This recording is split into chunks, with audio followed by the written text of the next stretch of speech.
Hello guys, খুব সুন্দর সুন্দর আমাদের বাপিদার রুই মাছের ভিডিও দেখবেন। খুব সুন্দর সুন্দর রুই মাছের ভিডিও, জ্যান্ত রুই মাছের ভিডিও দেখবেন। খুব সুন্দর সুন্দর জ্যান্ত রুই মাছের ভিডিও দেখবেন।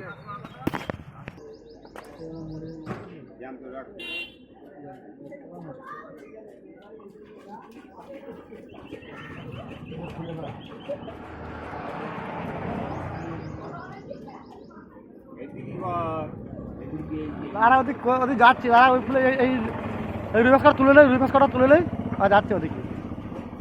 রুই মাছের ভিডিও কটা তুলে নেই আগে। ও ছোট জায়গায়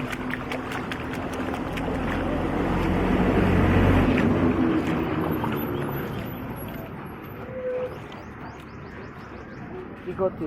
এই ভিডিও হচ্ছে, মাছের ভিডিও হচ্ছে, পাঁচজন দেখে। বাপি মাছ দেখতে, বাপি মাছ তুলে দিচ্ছি। 10 পিস না, 10 পিস তুই মাছ তুলে ফেলে।